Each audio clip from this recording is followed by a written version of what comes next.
He needs something on his feet, Meena said, her big eyes filling. It's not fair. Shh, said Ravi. I'm thinking about it. Bulbering. It's not fair. It's not fair. Isn't going to help. In 2 minutes, he'll be frying his feet on that road. What he needs is a pair of chappals. So, where do we get them? Come, let's search the house. He pushed Mridu and Meena into the house. Children were very worried about blister in his feet. Ravi was thinking on how to give him chappals. He asked Mridu and Meena to search chappals at his home. Just as she stepped into the veranda, Mridu's eyes fell on the odd-looking chappals she had noticed when she arrived. Ravi, she whispered to him. Whose are those? Ravi turned and glanced at the shabby-looking but sturdy old slippers. He beamed and nodded. These are just the right size, he said, picking them up. Mridu and Meena followed him nervously back into the garden.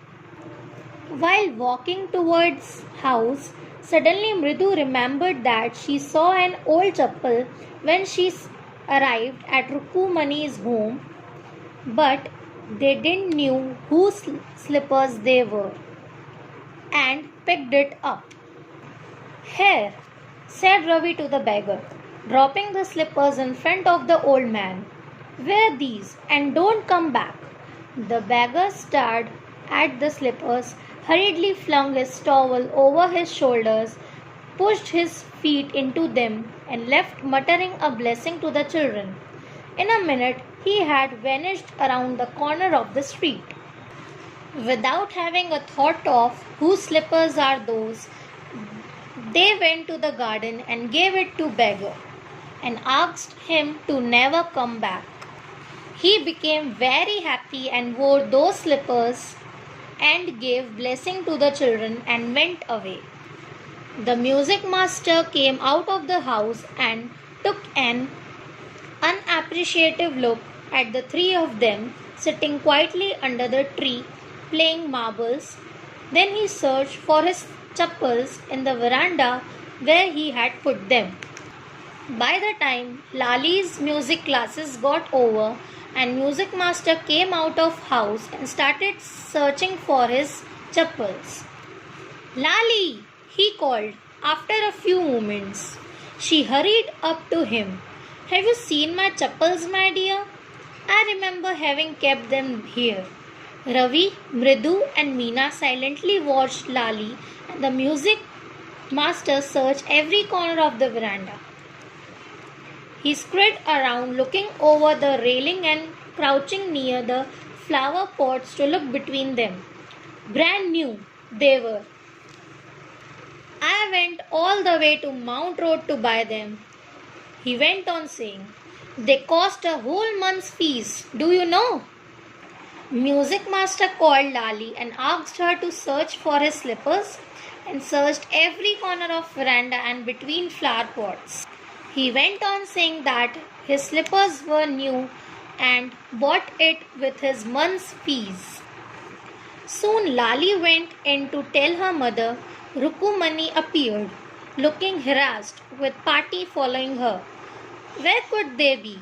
It's really quite upsetting to think someone might have stolen them. So many vendors come to the door, worried Patti. Lali called her mother Rukumani. Party also came with her.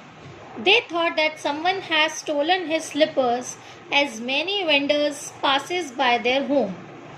Rukumani caught sight of Ravi, Mridu and Meena sitting under the tree. Have you children? She began, and then, seeing they were curiously quiet, went on more slowly. Seen anyone lurking around the veranda? A sharp V-shaped line had formed between her eyebrows. Another straight, tighter one appeared in the place of her usually soft, pleasant mouth. Rukumani was angry, thought Mridu with a shiver. She wouldn't be so upset if she knew about the poor beggar with sores on his feet, she tried to tell herself. By now, Rukumani had become really angry and was shouting at everyone present. Mridu tried to confess on her mind that she gave it to beggar, but as Rukumani was questioning again and again, Mridu could not control. She took a deep breath and said Rukumani about the slippers, that she gave it to beggar. Taking a deep breath, she cried, Rukumani, there was a beggar here. Poor thing, he had such boils on his feet. So, said Rukumani grimly, turning to Ravi, you gave the music master's chappals to that old beggar who turns up there? Children these days, groaned Pati. Amma, didn't you tell me about Karna who gave away everything he had, even his gold earrings? He was so kind and generous. Silly, snapped Rukumani. Karna didn't give away other people's things. He only gave away his own. Ravi gave an example of Karna who gave everything to beggar, even his gold earrings, as he was very kind and generous. His mother Rukumani explained him that things which he gave belongs to him and not someone else. But my chappals wouldn't have fitted the beggar's feet, Ravi rushed brashly on. And Amma, if they did fit, would you really not have minded? Ravi, said Rukumani, very angry now. Go inside this minute. Ravi explained her that his slippers would have not fit on beggar's feet. Again Rukumani became angry and asked Ravi to go inside house. She hurried indoors and brought out Gopu Mama's hardly worn new chappals. These should fit you, sir. Please put these on. I am so sorry. My son has been very naughty. The music master's eyes lit up. He put them on, trying not to look too happy. Well, I suppose these will have to do. These days, children have no respect for elders. What to do? Then Rukumani also went inside and brought Gopu Mama's new chappals and gave it to music teacher and asked him to forgive children. Music teacher became very happy to get new chappals but pretended as though it was tough for him to accept them.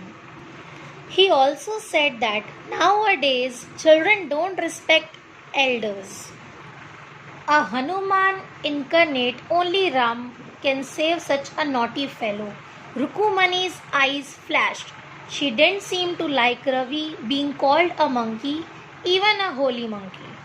She stood stiff and straight by the front door.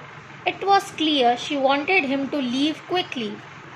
The music teacher called Ravi a monkey, an incarnation of Hanuman, which Rukumani visibly did not like.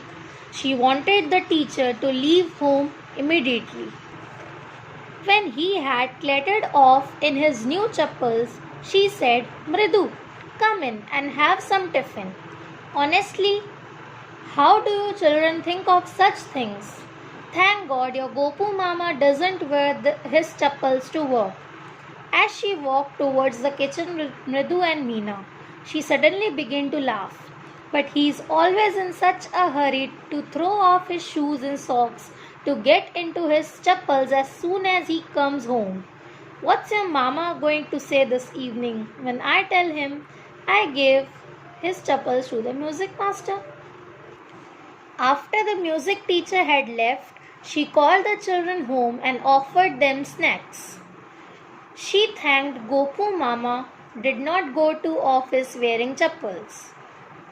But he would definitely ask about the chappals after returning home from the office. She decided that she would take the blame on herself. So here the chapters gets over. So students, what we have learned from the story, that you are not supposed to use someone else's property without asking them.